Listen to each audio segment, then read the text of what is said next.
Hello guys, tingnan natin ang pinaka-exciting pinaka-exciting sa TV. Ang nagdula sa TV kanirang digusing kaning vertical horizontal sakit.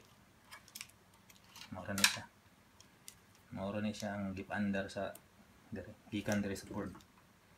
So kaning picture tube na siya CRT naka-connect diri na connected siya. Ang color red, green, blue nga signal 180 volts.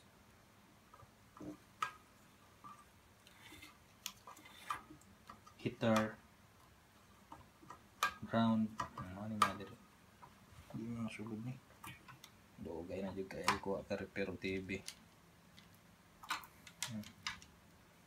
So kani siyang vertical horizontal mao ni pabukad ani diri sa bukad niya pag horizontal ug vertical.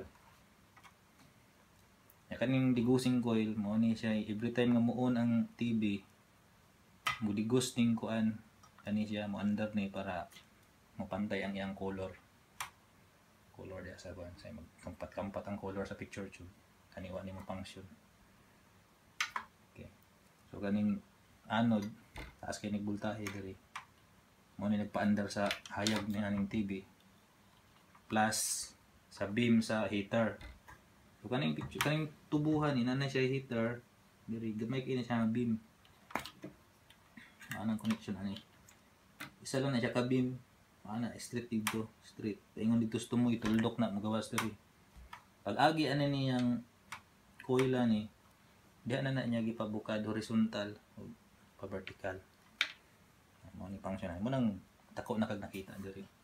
Anyway, kung di ni mo function, tuldok lang na di akong inimanda. So, maura na function ang picture tube. Ayun na tayo. Okay, bye-bye.